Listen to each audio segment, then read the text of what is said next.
40. ¿Qué tal? Soy Cris Regatero y hoy estoy súper contenta porque ha venido aquí una artista internacional que creo que tenéis que conocer si no la conocéis ya. Ella es Gayle. Gayle, thank you very much for being here. Thank you for having me. I'm so excited to be here. I'm so excited because, like I said, I've never saw you before, and today I had the opportunity to see you. I hope you liked it. Yes, of course. Thank And you. I told you before this, but I think you're more than just one hit. More than just that's very nice of you. ABCDFU. Thank you. How are you?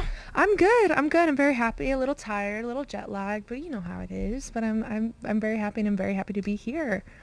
Maybe a lot of people know you, of course, but maybe a lot of people don't know you. Mm-hmm. Yes. So how would you introduce yourself to the people who don't know you yet? Hi, I'm Gayle. I am an 18-year-old person that makes music. I love soulful singers like Aretha Franklin and Nina Simone, Joss Stone, Kelly Clarkson, but then I love powerhouse songwriters. Like a good example is Julia Michaels, even like Justin Traynor. Like I just love lyricists and very hooky melodies, but I also love alternative music and like Alanis Morissette and Joan Jett and all of that, and so I kind of put all of those things into my music, not always equally at the same time, but those are the inspirations I have to make music. And everything I write my own songs, and I write songs for other artists as well, and everything's just based off of my own personal experience, and the people I write, their personal experiences as well. And I just try and make music and have fun, and maybe people could have fun with my music too, and that could be fun. You're like a mix of influences, but you have your own essence. Thank you. And you're 18? I am. And you're yes. from Texas? I am from Texas originally, yes. You were born there? Yeah, I'm originally from Dallas, Texas. Okay. Yes. Yeah, and then I moved to Nashville when I was 12. So I've been making my own research. Okay.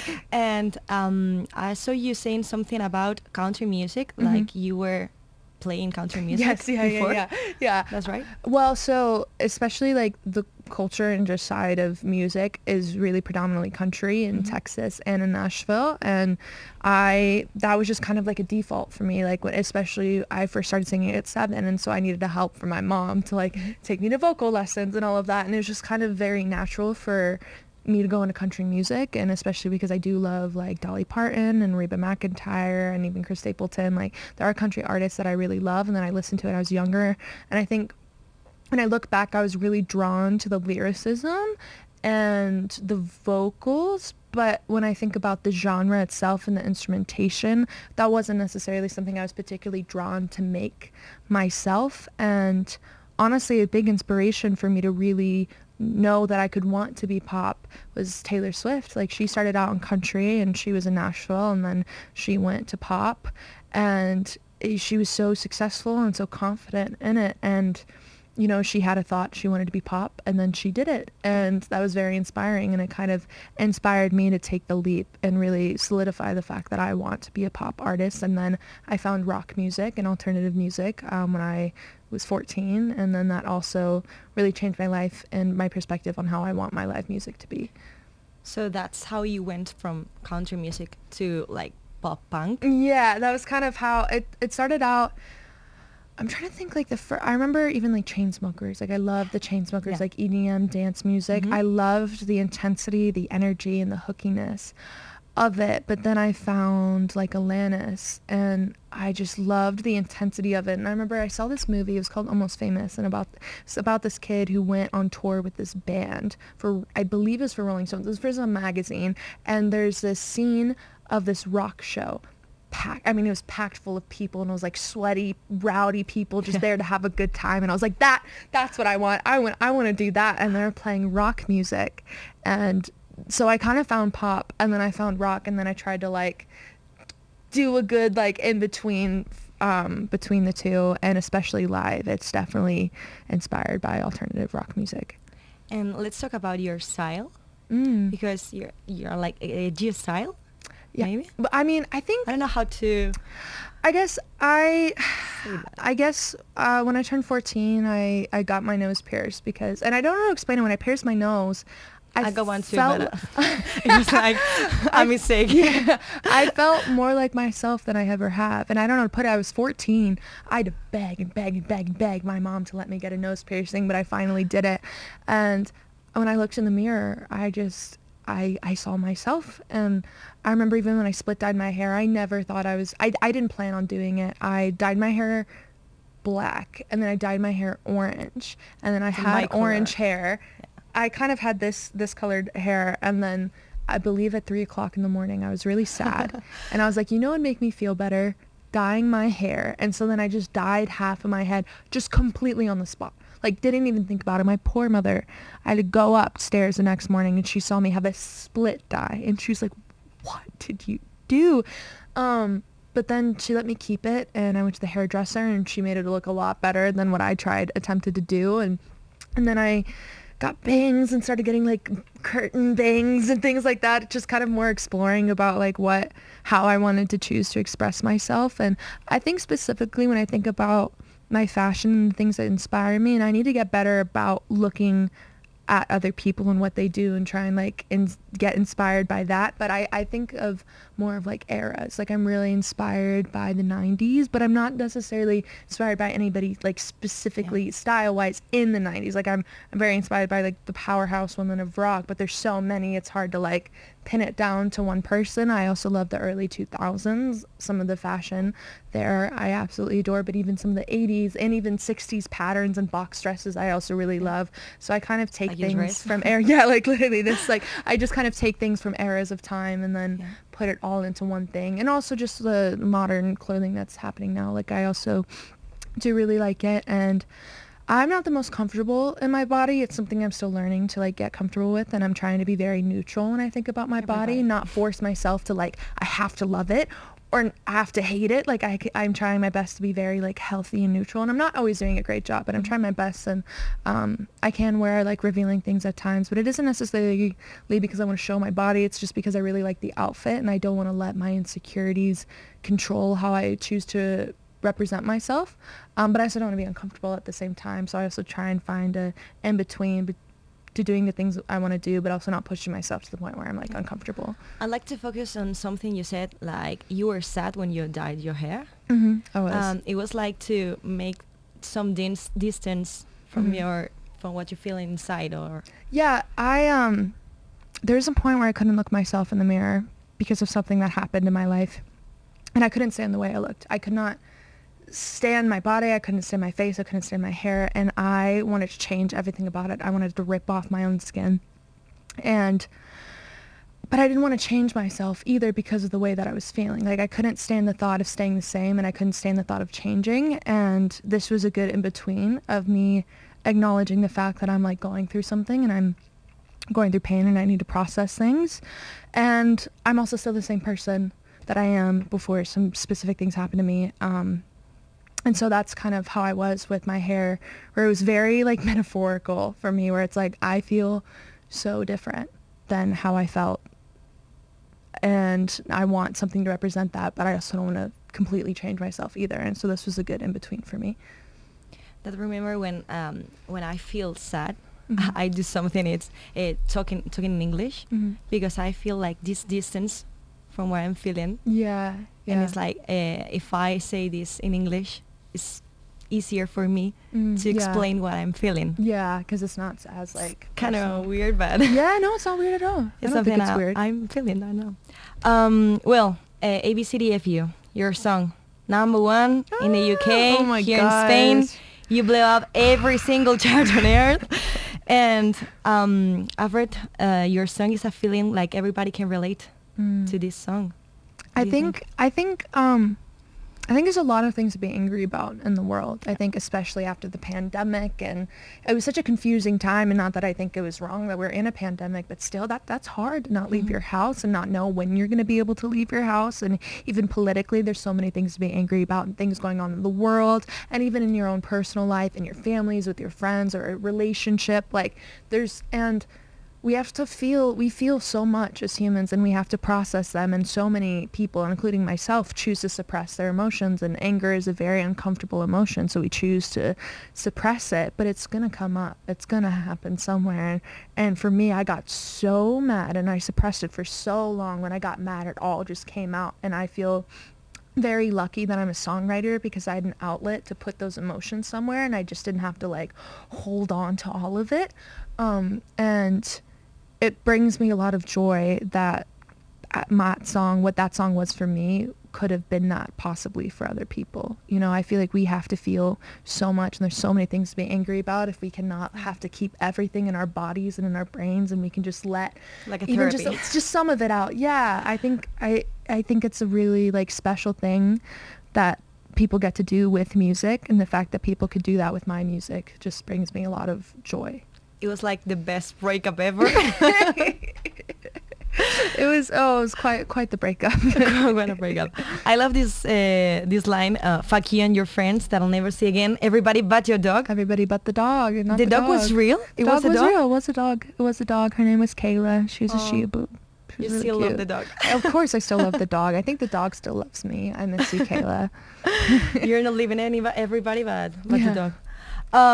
Okay, A Studio of the Human Experience was your first EP. It was. And then we have the Volume chapter 2. Yes. Okay. Yes. The EP is a perfect format for you. Like, why not an album? I was 17 when ABC did what it did, and I could have either quickly put together an album, or I could have done the things that I wanted to do when I was 15 and do a few things that I wanted to do at 17 and combine those things and make the best EP, or a really fast-tracked last-minute album, only because of a viral moment. And that didn't seem genuine. It didn't seem genuine to put the effort into trying making an album off of a song doing well. I wanted to put out an EP. That was something I wanted to do for a really long time, and I wanted to do that with Atlantic, and it just seemed ingenuine to make it an album just because I was having a moment. And I'm really, really glad I didn't make an album, especially because I do think there is a bit of a sonic difference between Volume 1 and Volume 2, because I look at Volume 1, part of it is honoring the things that I wanted to do when I was younger. I was independent and during quarantine, and it was not an easy time to be an independent artist. None of my songs playlisted well.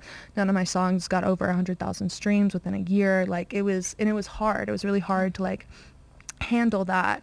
And so there's some songs that I wanted to put out in quarantine that I didn't, because I wanted to be able to some point have a platform, more of a platform for these songs to come out. And so after I put in the work to do that for myself, I wanted to honor what 15-year-old me wanted to do, which was put out kiddie pools. And I put out a song called Z when I was 15, and I was able to put it out with Blue to Tiger and Upsell, which is two incredible artists that I've adored for years, and I was able to get them onto that song. And there's new songs like Love Starved and You're Just Horny, but even ABC I wrote when I was 16, so a lot of the songs are from me when I was 15 and 16, or I just turned 17, and the second EP is all songs when I'm 17, or right before I turned 18. And that was also after I had 6 months of touring experience. With the first EP, I had no idea what music was like on tour, and I just have new inspirations and new lyrical perspectives, and I really wanted the first album to be a concept and something I could love and really stand behind, especially when it's my debut album. And so I had an album worth of music, but I wanted to build my story and connect with people more before I just put everything out there on the album. And I wanted to have more life experience in the music industry, in touring, and as a writer before I decided to put that project together.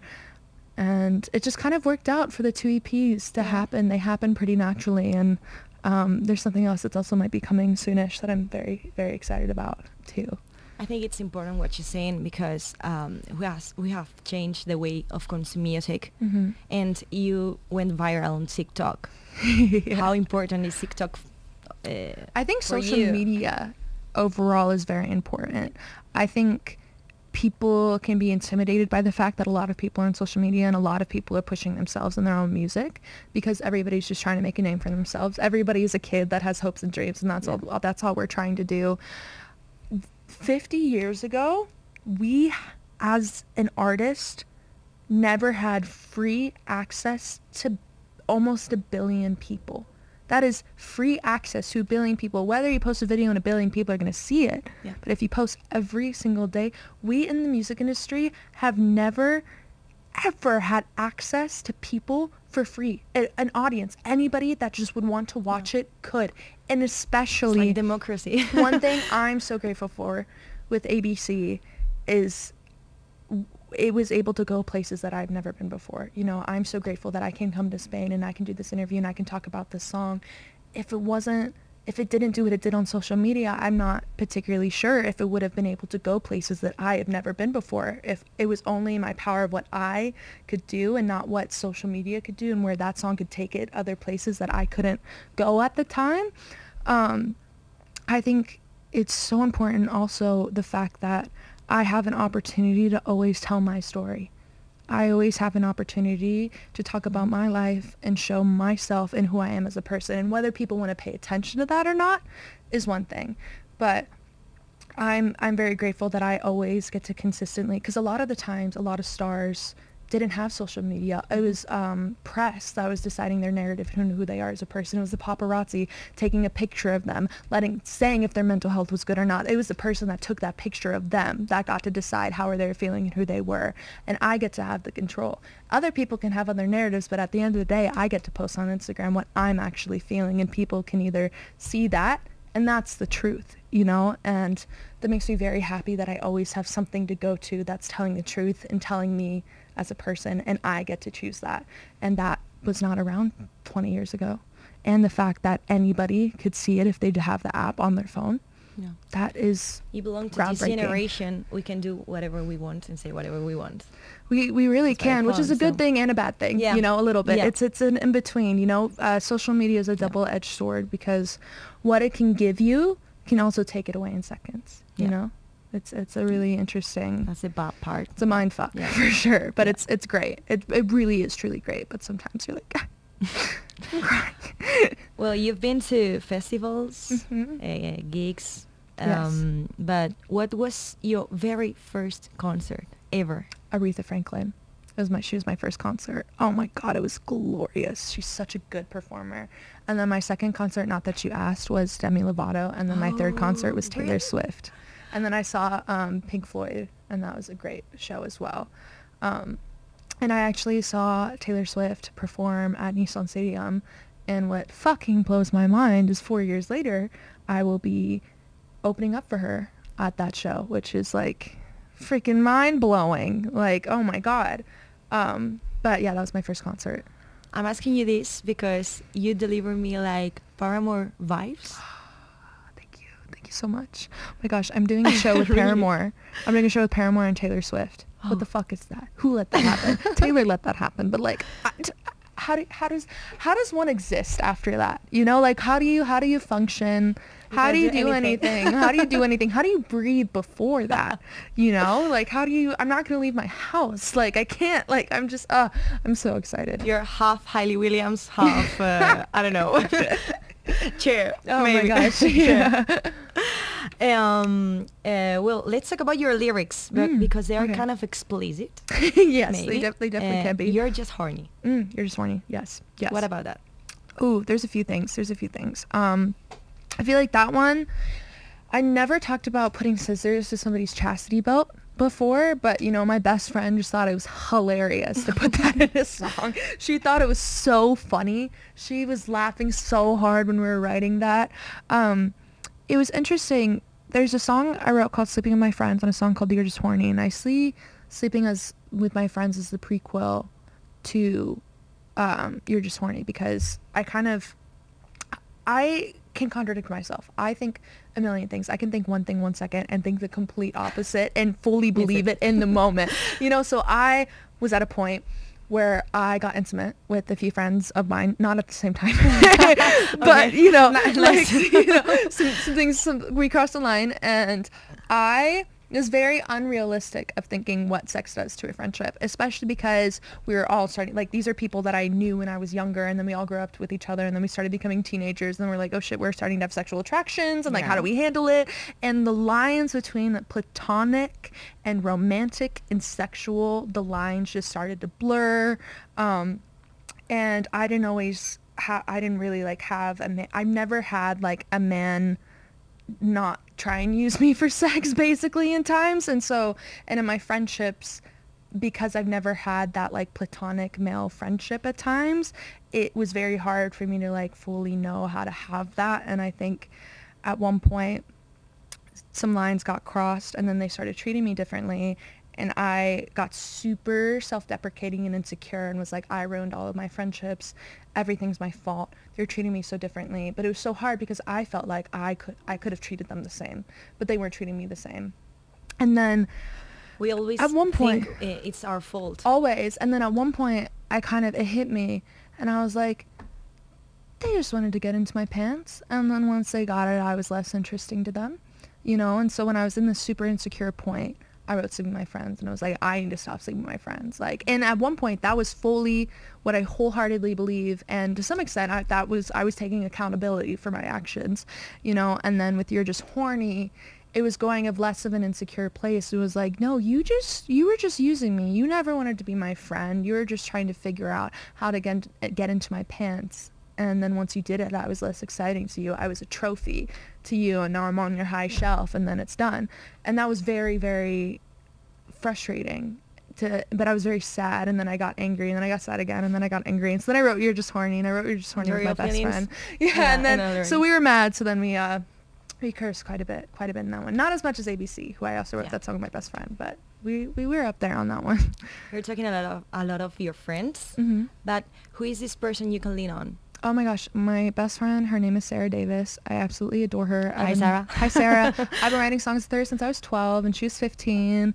And I met her in high school, and we went to winter formal together. We went to prom together. We've written probably 200 songs with each other. We started writing songs in my bedroom, and we got publishing deals together, which was very exciting, and we were so excited. And we were able to, like, I don't know, like, we first met each other writing. Like we first went to like write, because when you're writing with somebody, you're friends, but you're like working together. That's kind of how you think of it. Like you're like a connection work friend.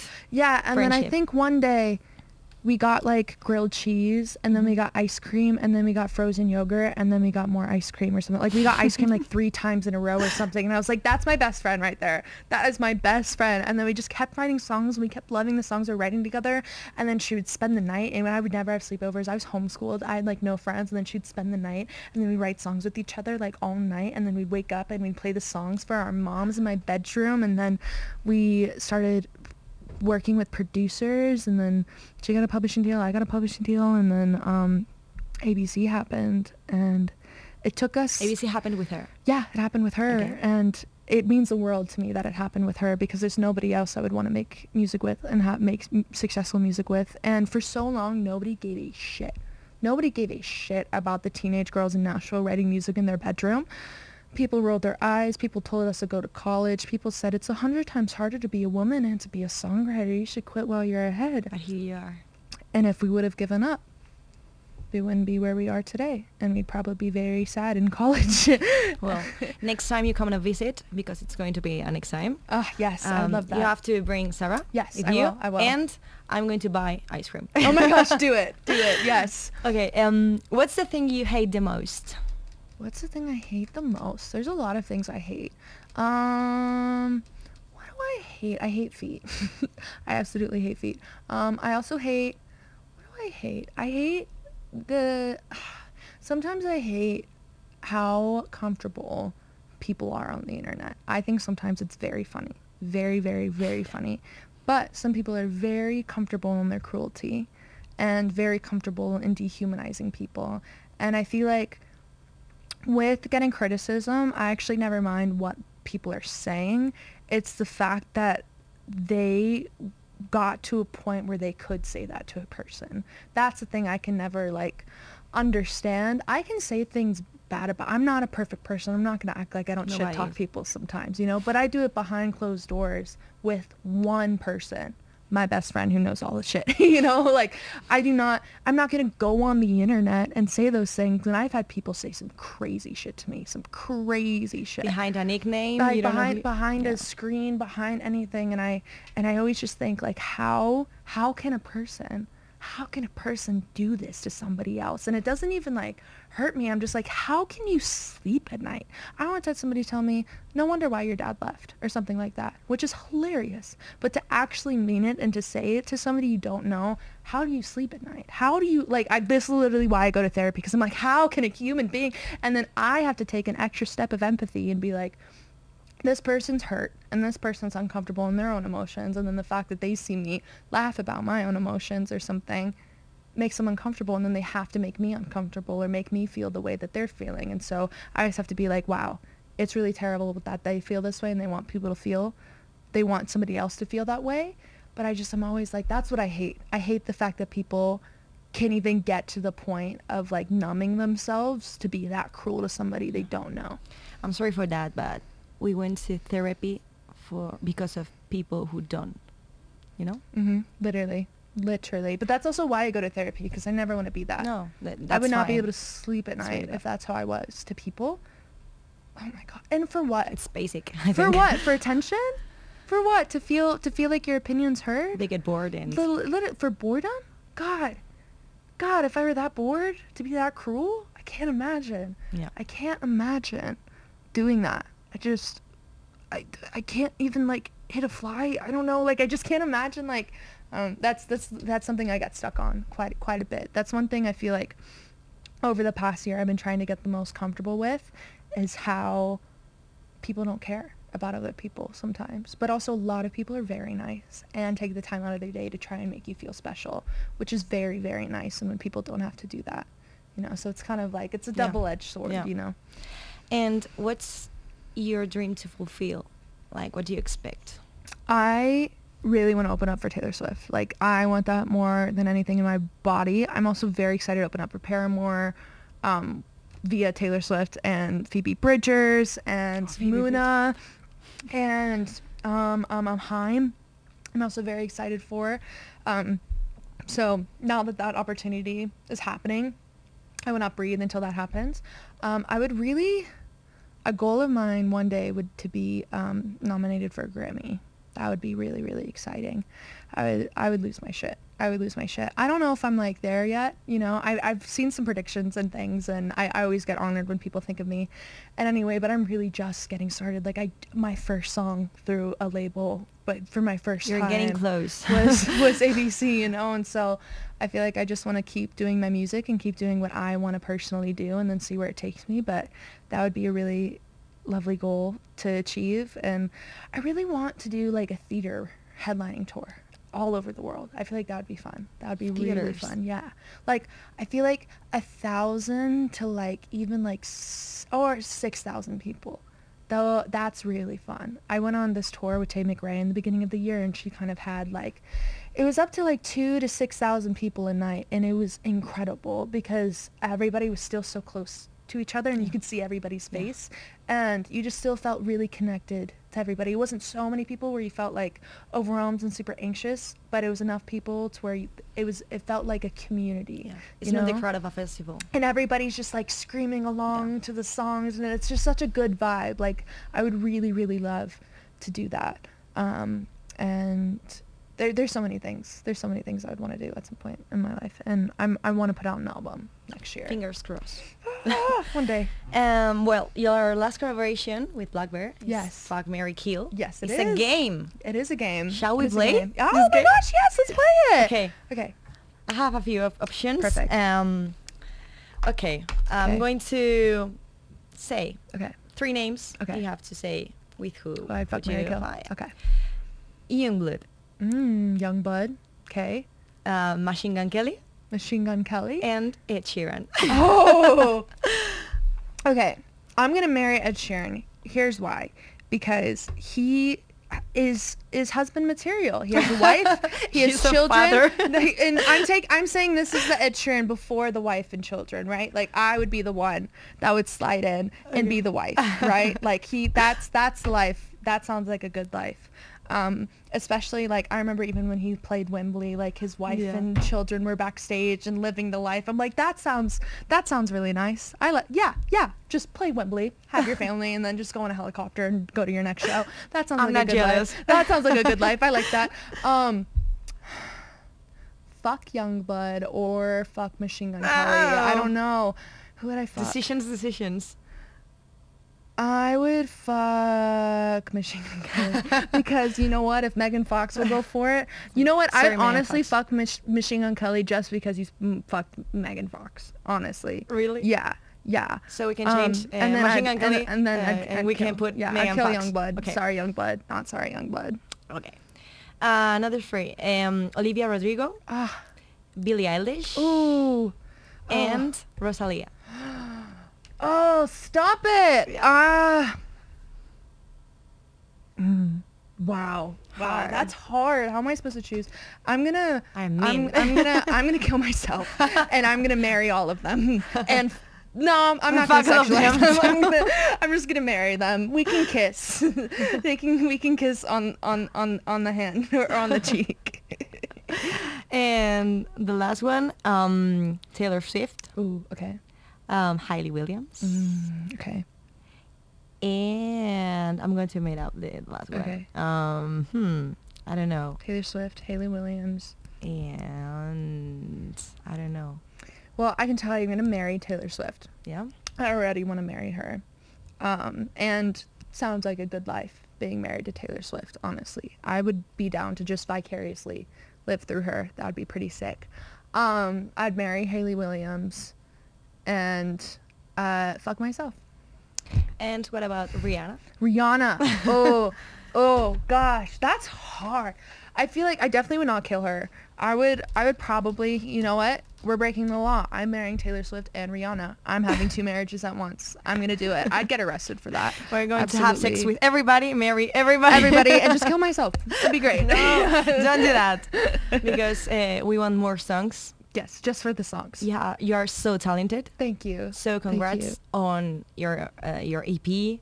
And congrats on what it's going to be you, because you're amazing. So thank you very much for being here. Thank you. Thank you very much for your conversation. You're so fun. Oh, stop it. You're too nice. Have fun here in Spain. I will. I will. Thank you.